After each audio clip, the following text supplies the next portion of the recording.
السلام عليكم ورحمة الله وبركاته.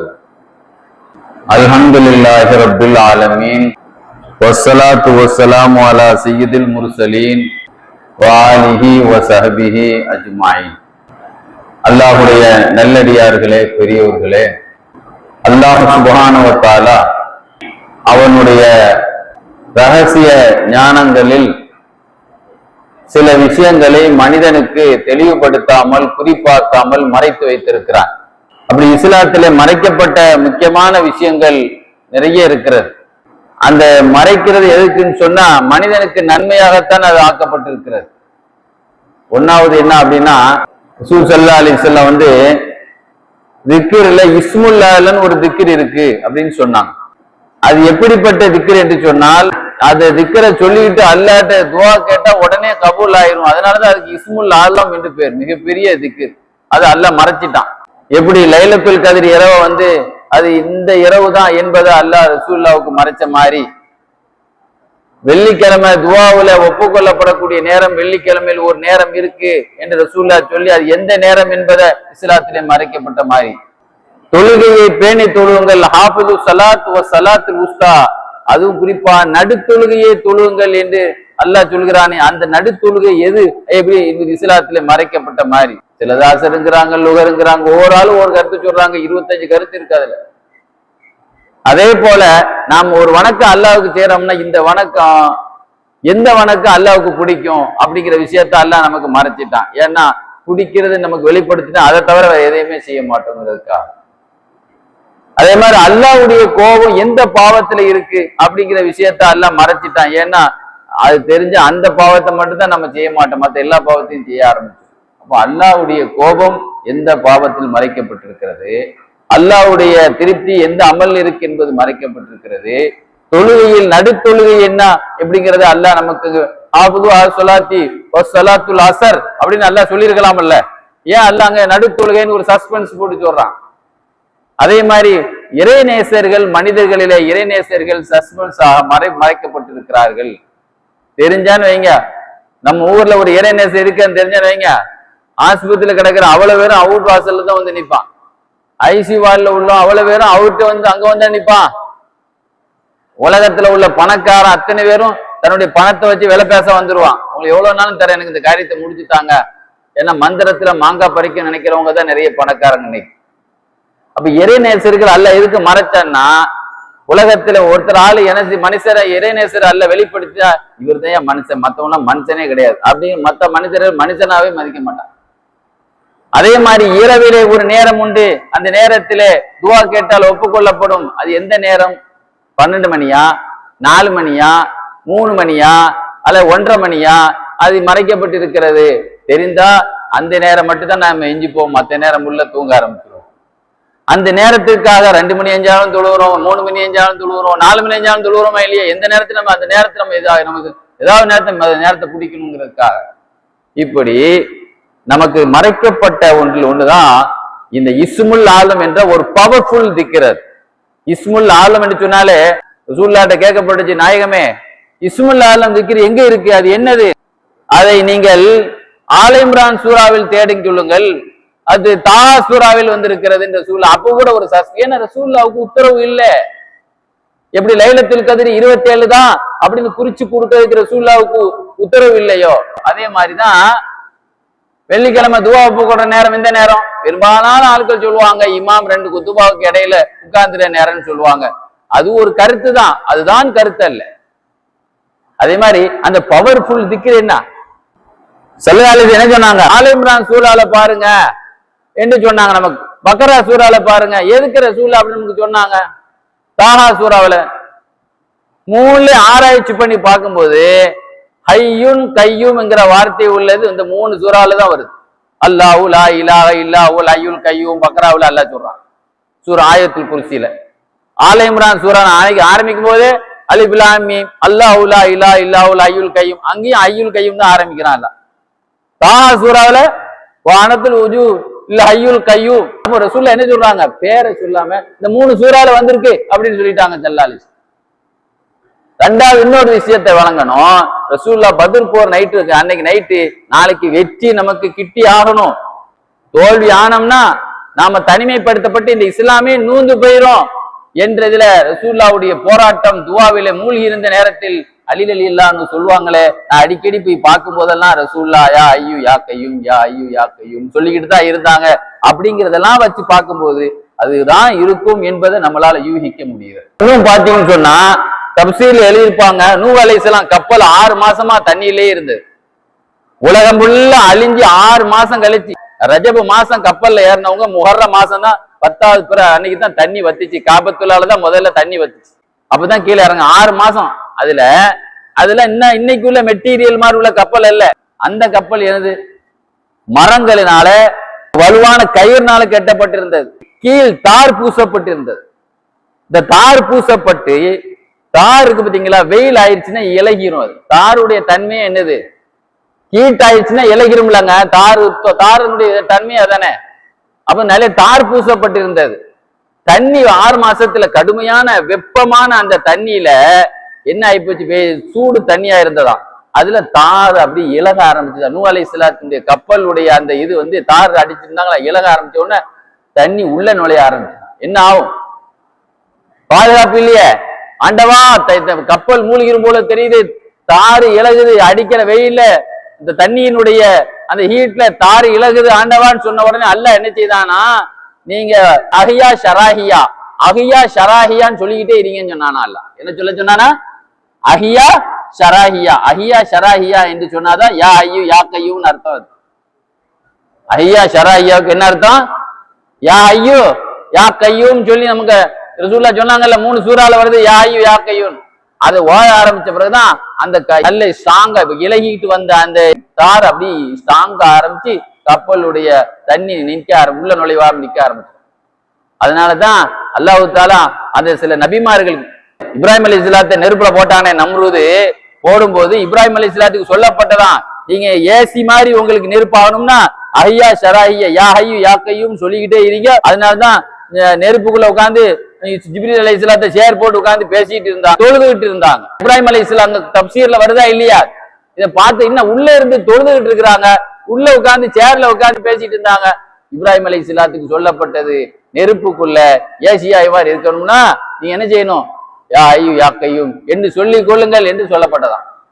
அதே மாதிரிதான் இப்ராஹிம் அலைஹிஸ்ஸலாம் 5000 வருஷத்துக்கு முந்தி பாலைவனத்துல தண்ணி இல்லாத, மனித வாடையே இல்லாத, பறவைகள் கூட அந்த இடத்துல பறக்கிற, பறவைகள் பறக்கணும்னா கூட தண்ணி இருந்தா தான் பறவையே பறக்கும்.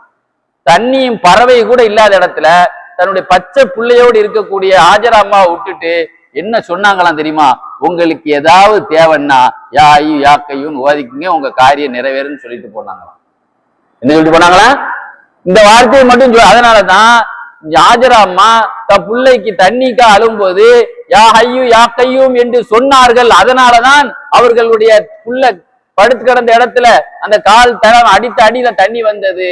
அது கால் தடம் பட்டது மட்டுமல்ல, நடந்தது என்னது, அல்லாஹ்வுடைய இஸ்மு அங்கு ஓதப்பட்டது என்பதையும் கூட அல்லாமா கல்யூபி ரஹ்மத்துல்லாஹி அலைஹி தன்னுடைய நவாதிரே கல்யூபி என்ற கிதாபில நெருப்பிலே இப்ராஹிம் அலைஹிஸ்ஸலாம் ஆபத்திலே சொன்னதும் இதுதான். ஹாஜரா அம்மாவுக்கு சொல்லிட்டு போகும்போது ஜம்சம் தண்ணீர் வந்ததும் அதனால். 6 மாசம் கப்பலில் இருக்கும்போது கப்பலுடைய ஓட்டை விழும்போது அந்த கீழு உருகிய நேரத்துல அதை பாதுகாத்துக்கு சேஃப்டிக்காக அல்லாஹ் ஓத சொன்னதும் இந்த யா ஐயு யா கையும் தான். நல்ல விளங்கிங்க, நபிமார்கள்ல ஈசா அலைஹிஸ்ஸலாத்துக்கு மையத்தை உயிர்ப்பித்த நபின்னு குர்ஆன் சொல்லுது. குர்ஆன் என்ன சொல்லுது, உலகத்துல எந்த நபியும் மையத்தை உயிர்ப்பித்ததாக வரலாறு இல்ல. குர்ஆனே சொல்லப்பட்டது 4 பேரை உயிர்ப்பிச்சிருக்கிறாங்க. அதுல ஒரு ஆள் அவருடைய நண்பர் மக சொல்லிருச்சு, இவங்க வாங்க அப்படின்னு அவருடைய நண்பருடைய மக தகவல் சொன்னாங்க. உடனே என்ன கிளம்பி போனாங்க. 3 நாள்ல அவர் இறந்து போயிட்டார். இங்க இருந்து போறது 3 நாள் ஆகும் டிராவல் பண்ணி. போய் பார்த்தா 3 நாள் ஜனாசா. அப்ப அந்த மையத்தை உயிர்ப்பிச்சாங்களாம். இன்னொரு சமயம் ஒரு வயசானவருடைய மகனுடைய ஜனாசாவை தூக்கிட்டு போனாங்க. அல்லாஹ்வுடைய உத்தரவு கொண்டு சொல்ற எஞ்சிருப்பா அப்படின்னாங்க. அந்த ஆள் அந்த கட்டில இருந்து எஞ்சி அந்த கட்டில தான் தூக்கிட்டு வந்தாராம். இன்னொரு ஆளு ஒரு வரி வசூல் பண்ணக்கூடிய ஒருவருடைய மக, அது நேத்து இறந்த ஜனாசா. ஆக போயிட்டு இருக்கிற ஜனாசா 3 நாள் முந்தி இறந்த ஜனாசா, இன்னொரு ஜனாசா 1 நாள் முந்தி நேத்து இறந்த ஜனாசா. அந்த மையத்தையும் அயாத்தாக்குனாங்க. கிறிஸ்துவர்கள் சொன்னாங்களாம், இதெல்லாம் வச்சு உங்களை நம்பி நான் நம்ப முடியாது. ஏன்னா எல்லாமே புத்தம் புதிய ஜனாசாவா இருக்கு. நேற்று இறந்தது, போயிட்டு இறந்துட்டு இருக்கிறது. ஒரு கால் ஒரு மூச்சடைப்புல கூட அவங்க உயிர் போகாம இருந்திருக்கலாம்.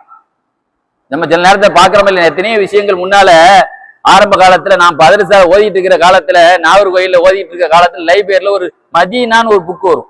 எத்தனை புக்கு? 30 வருஷத்துக்கு முன் ஞாபகத்துல ஒரு விஷயத்தை சொல்றேன், ஞாபகம். மதீனான்னு ஒரு புக்கு முன்னால வரும். அந்த புக்ல ஒரு செய்தி போட்டிருந்தாங்க, ஒரு ஊர்ல ஒரு ஆளை அடக்கிட்டாங்க. அடக்குன உடனே அவருக்கு ஏதோ ஒரு மூச்சடப்பு, ஏதோ கோமாம மூச்சடப்பு மாதிரி இருந்திருக்கு. இறந்துட்டாரு, நாடியை பார்த்து அடக்கிட்டாங்க. அவரு கடைசியில் என்ன செய்தாரு, எஞ்சி வந்துட்டார். எஞ்சி வந்து ஜனாது கபன் துணியோடு வீட்டு வாசல்ல வந்து நின்று இருக்காரு. அதை பார்த்த உடனே வீட்டை உள்ள வாப்பாவுக்கும் கொஞ்சம் மகளுக்கும் ஹார்ட் அட்டாக் வந்து இறந்துட்டாங்க.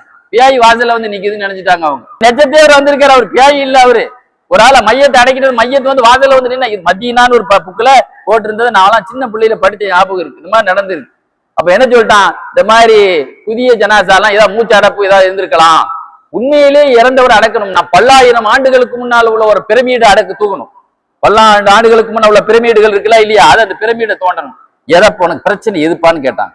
நூஹ் அலைஹிஸ்ஸலாம் மகனை தூக்க நீங்க எழுப்பணும். நூஹ் அலைஹிஸ்ஸலாம் மகன் எங்களுக்கு ஈசா அலைஹிஸ்ஸலாத்துக்கு மத்தியில 4000 வருஷம் டிஃபரன்ஸ். போனாங்க, இடத்தை காட்ட சொன்னான். இஸ்முல்லான்னு சொல்லி உயிர்ப்பித்தார்கள். தப்சீர்ல என்ன எழுதுவாங்க, யா ஹய்யூ யா கையூம், அல்லாஹ்வுடைய உத்தரவு கொண்டு எஞ்சின்னு சொல்லி என்ன திக்கரை சொல்லி எழுப்புறாங்களா, யா ஹய்யூ யா கையூம் என்ற வார்த்தையை சொல்லி எழுப்பினார்கள். அந்த ஆள் அப்படியே உலகத்துல யாருமே அது வரைக்கும் வெள்ள முடி யாருக்கு வந்ததே கிடையாது. முதல்ல வெள்ள முடியெல்லாம் பிந்திதான் வந்தது. அவர் வரும்போது வெள்ள முடியோடு வெளியே வந்தார். எங்க உங்களுக்கு வெள்ள முடியே வந்தது கிடையாது, கருப்பு முடிய உள்ளவங்க இறந்தீங்க. இல்ல நீங்க வெளியே வாங்கன்னு சொன்ன உடனே நான் கியாமத்து நாள் தான் வந்துருச்சு, கபரை விட்டு வெளியே வாங்கன்னு சத்தம் கேட்கிற பயத்திலேயாக்கும் எனக்கு பயத்துல நிறைச்சி வந்து வெளியே வந்தேன்னு சொன்னார். இஸ்முல்லாஹத்தை கொண்டுதான் என்ன செய்தாங்க, ஈசா அலைஹிஸ்ஸலாம். அப்படி அதை பார்த்தும் கூட இந்த சமுதாயம் சில பேர் நம்பினா, சில பேர் இது இது இது சூனியன் நானா, அதையும் சூனியன் நானா. நூஹ் அலைஹிஸ்ஸலாம் மகனையே எழுப்பியும் கூட சூனியன் சொன்னானா. ஆக நம்ம மேட்ரு என்னன்னா, நூஹ் அலைஹிஸ்ஸலாத்துடைய மகனை எழுப்பும் பொழுது 4000 வருஷத்துக்கு முந்தி உள்ள ஒரு பிரமிடை எழுப்பும் போது யா ஹய்யூ யா கையூம் என்ற திக்ரை சொல்லிதான் எழுப்பினார்கள் என்று சொல்லி காட்டுவாங்க. ரசூல் ஸல்லல்லாஹு அலைஹி வஸல்லம் கேட்கப்படுச்சு, இஸ்முல் ஆலம் என்ன. ஒரு ஹதீஸ்ல சொன்னாங்க, நீ ஆல இம்ரான் சூரால பாரு, பக்ரா சூரால பாரு, தாரா சூரால பாருன்னு சொல்லிட்டாங்க. 3 சூறாவிலே வந்திருக்கிறதுன்னாங்க. அதை பார்த்து ஆய்வு பண்ணா யா ஹய்யூ யா கையூம் தான் வந்திருக்கு. அப்ப யா ஹய்யூ யா கையூம்ங்கிற கருத்தை தான் கஸாலி ரஹ்மத்துல்லாஹி அலைஹி அந்த கருத்தை தான் சொல்றாங்க. இமாம் நவவி ரஹ்மத்துல்லாஹி அலைஹி அந்த கருத்தை தான் சொல்றாங்க. இமாமுல் ஆலம் அபு ஹனீஃபா இமாம் என்ன சொல்றாங்க தெரியுமா, இஸ்முல் ஆலம் பவர்ஃபுல் திக்ர், அதை சொன்னா துஆ ஒப்புக்கொள்ளப்படும். எது தெரியுமா, அல்லாஹ். இந்த வார்த்தை அல்லாஹ்வா, அதுதான் ஒரு நாளைக்கு 1000 தடவை சொல்றோமே, அல்லாஹ் அக்பர்ங்கிறோம், அதுவும் அல்லாஹ் தானே. அப்படின்னா அந்த அல்லாஹ்வை எப்படி சொல்றது தெரியுமா, நடு கடல்ல ஒருத்தன் விழுந்துட்டான், திடீர்னு அவனுக்கு பாராசூட்ல கொடுத்துட்டான், பிளேட்டு பிரச்சனை வந்துட்டு ஆளுக்கால பாராசூட்டை தூக்கி என்ன செய்யுங்க வெளியே பறந்துருக்கான்னு கீழே வந்து விழுந்தான், நடு கடல்ல விழுந்திருக்கான். அல்லது பாராசூட்ல இல்ல சும்மாவே ஒருத்தன் நடு கடல்ல விழுந்துட்டான் யாருமே இல்லாம. அன்னைக்கு பாருங்க பாம்பன் பாலத்துல வண்டி போயிட்டு இருக்கு, ட்ரெயின் போயிட்டு இருந்துச்சு, ஒருத்தன் வேடிக்கை பார்த்துருந்தா அப்படி உள்ள விழுந்துட்டான்.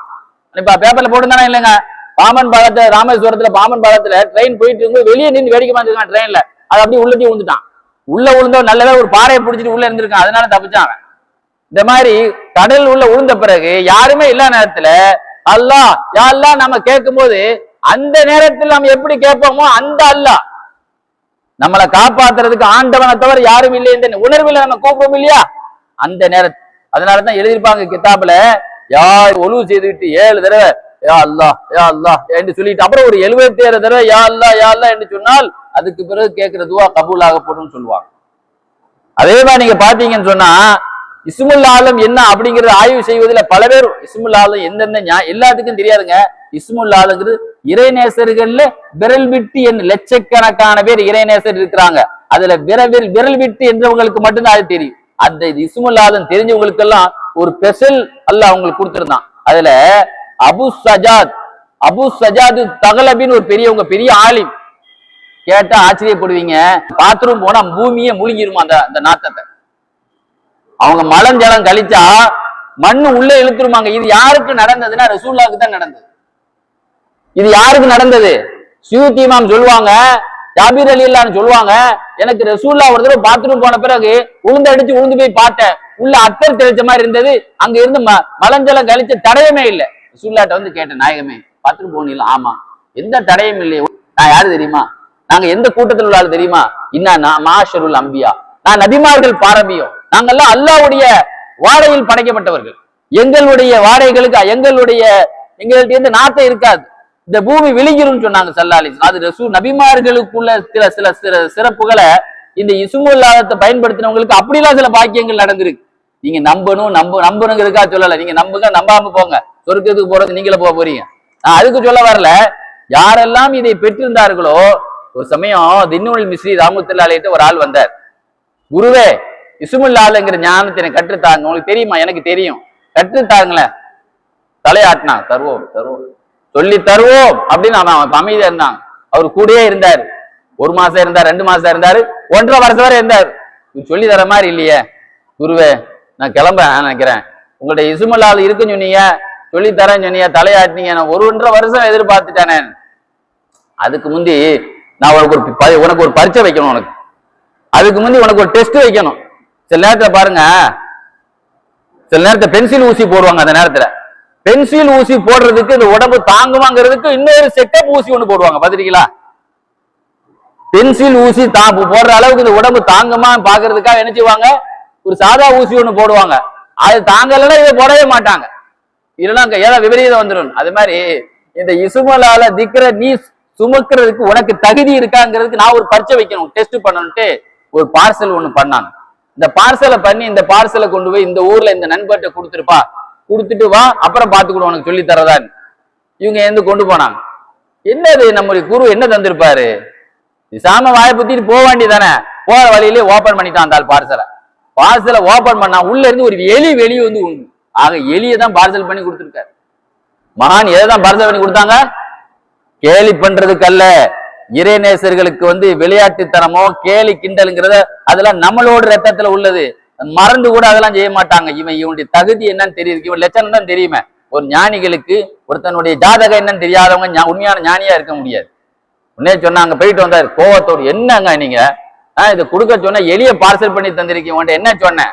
பத்திரமா கொண்டு கொடுக்க சொன்னேன், பத்திரமா கொடுத்தியா? நான் எலிய கொடுத்தானே கிளிய கொடுத்தானே, இவனுக்கு என்ன சொன்னதை கொண்டு கொடுக்க வேண்டியதானே. ஆக அட்லீஸ்ட் ஒரு எலிய கூட ஒரு அமானிதமா கொடுத்ததை கூட நீ ஒழுங்கா பாதுகாத்து, உனக்கு நான் உன்னை நம்பி எப்படிடா நான் இந்த இசுமலாதத்தை சொல்லித்தர முடியும்? ஐஷா நாயை பத்தி சொன்னாங்க. ஐஷா நாய் கெஞ்சி கேட்டாங்க, ரசூலுல்லாஹ்வுடைய தலையில முத்தி பார்த்தாங்க, ஐஸ் வைத்தாங்க. பொம்பளைங்க நம்மள கல்யாணம் முடிச்சவங்க தானே, எல்லாரும் நம்முடைய கணவர்கிட்ட ஏதாவது கறக்கிறோம்னா ரொம்ப பக்கத்துல நெருக்கமா நின்று எப்படியாவது துட்ட கடந்த வேண்டியதான், அல்லது நகை எடுக்க கூட்டு போயிட வேண்டியதான், சேலை எடுக்க கூட்டு போயிட வேண்டியதான் சொல்லி ஐஸ் வார்த்தையில நமக்கு நெருக்கமா ஆவாங்க. இந்த பாச்சானா ரசூலுல்லாஹ்ட்ட பலிக்காது. ரசூலுல்லாஹ் சொன்னாங்க, அல்லாஹ் எனக்கு இஸ்முல்லாஹ்த்தை கற்று தந்திருக்கான் ஐஷா, நாயகமே எனக்கு சொல்லித்தாங்களேன்னு சொல்லி முத்துனாங்க. பொம்பளைங்களுக்கு சொல்லி கொடுக்க கூடாது அல்லாஹ்வுடைய உத்தரவு, முட்டாளுகளுக்கு சொல்லி கொடுக்க கூடாது என்று அல்லாஹ்வுடைய உத்தரவு, சின்ன பையன்களுக்கு அது சொல்லி கொடுக்க கூடாது என்று உத்தரவு. ஏன்னா அதை வச்சு உலகத்தை கேட்கவே கூடாது. முதல்ல இப்ராஹிம் அதிகம் ரஹ்மத்துல்லாஹி அலைஹி சொல்லுவாங்க, நான் ஆப்கானிஸ்தான்ல அதிபரா இருந்தேன், அதை விட்டுட்டு ஆன்மீக துறவியாக துறந்தேன், நான் என்னோட பல கஷ்டப்பட்டேன், முதல்ல ஒரு பெரியவரை கண்டேன், அவங்க எனக்கு இஸ்முல் ஆலம் என்ற உயர்ந்த சக்தி வாய்ந்த துவாவை எனக்கு சொல்லி தந்தார்கள்.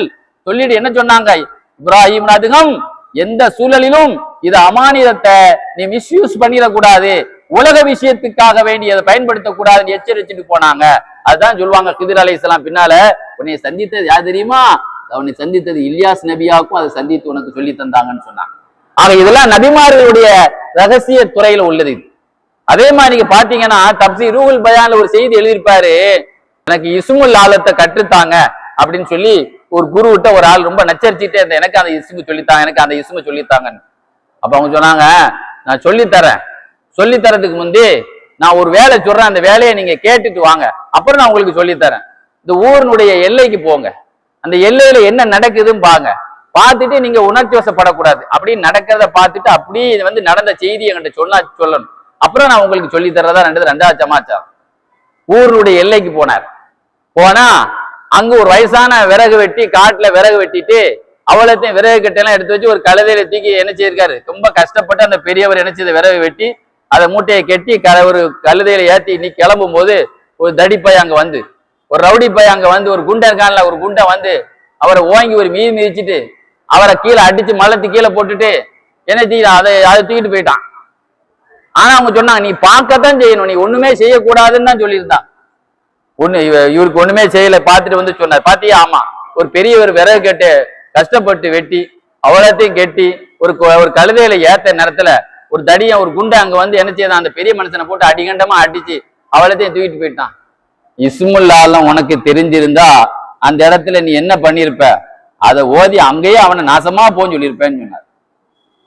இஸ்முல்லால திக்கிற உனக்கு நான் சொல்லி தந்திருந்தால், இந்த மாதிரி ஒரு அநியாயம் முன்னால நடக்கும்போது ஒரு பெரியவரை போட்டு அடிக்கண்டமா அடிக்கிறாங்கன்னா உன்கிட்ட என்ன இருக்கு, துப்பாக்கி இருந்தா துப்பாக்கியால ஜுலுமா இல்லையா, உன்ட பவர்ஃபுல் திக்கிருக்கு என்ன செய்யிருப்ப, அங்கேயே நாசமாக்கி இருப்பேன், அப்படித்தானே செய்யிருப்ப. அந்த இஸ்முல்லாதத்தை சொல்லி தந்த பெரியவரே அந்த அடி வாங்கினாரு, அவர் தான் எனக்கே சொல்லி தந்தார். இஸ்முல்லாதன் தெரிஞ்ச ஞானி தான் அடி வாங்கினாரு. தன்னை அடிச்சு மலத்துற நேரத்துல கூட தனக்கு அந்த பவர்ஃபுல் திக்கிற இருக்குது, அதை வச்சு நீ நாசமா போன்னு என்ன செய்யல சொல்லல. அந்த குரு தான் எனக்கே அதை சொல்லி தந்தது. தான் அடி வாங்க நேரத்துல கூட என்ன செய்யல, சும்மா சாதாரண நேரத்துல ஒரு சின்ன விஷயத்துக்கு நீ வழங்க மாட்ட, நாசமா போயிருவ, நீ அப்படி போயிருவ இப்படி போயிருவாங்களாம், ஒண்ணுமே நடக்கிறது இல்ல. பாத்தீங்களா? அதனாலதான் ஸல்லல்லாஹு அலைஹி வஸல்லம் என்ன செய்தாங்க, இந்த விஷயத்த வந்து நான் சொல்ல மாட்டேன்னு சொன்னான். இருந்தாலும் அபூ ஹுரைரா அல்லான்னு சொல்றாங்க, ரசூலுல்லாஹ்ட்ட நான் கேட்டேன், கண்மணி நாயகத்திட்ட கேட்டேன், நாயகமே இஸ்முல் ஆலம் என்றால் என்ன, எனக்கு அதான் ஹஷ்ரு சூரா கடைசியில ஹுவல்லாஹுல் லதீ லா இலாஹ இல்லாஹு ஆலிமுல் கைபி வ ஷஹாதஹு ரஹ்மானுர் ரஹீம், ஹுவல்லாஹுல் லதீ லா இலாஹ இல்லாஹு அல் மலிக்குல் குத்தூஸ் ஸலாமுல் முஃமின் முஹைமினுல் அஸீஸுல் ஜப்பார் முத்தகப்பிர் சுப்ஹானல்லாஹி அம்மா யுஷ்ரிகூன், வல்லாஹுல் காலிகுல் பாரிவுல் முஸவ்விர் லஹுல் அஸ்மாஉல் ஹுஸ்னா யுஸப்பிஹு லஹு மா ஃபிஸ் ஸமாவாத்தி வல் அர்தி வஹுல் அஸீஸுல் ஹக்கீம். இது தான்ப்பா இஸ்முல் ஆலம். ஜிப்ரீல் அலைஹிஸ்ஸலாத்து கேட்டேன், இதைத்தான் சொன்னாங்க. ஜிப்ரீல் அலைஹிஸ்ஸலாத்து கேட்டேன், இதைத்தான் சொன்னாங்க. திரும்ப கேட்டேன், திரும்ப இதுதான் சொன்னாங்க.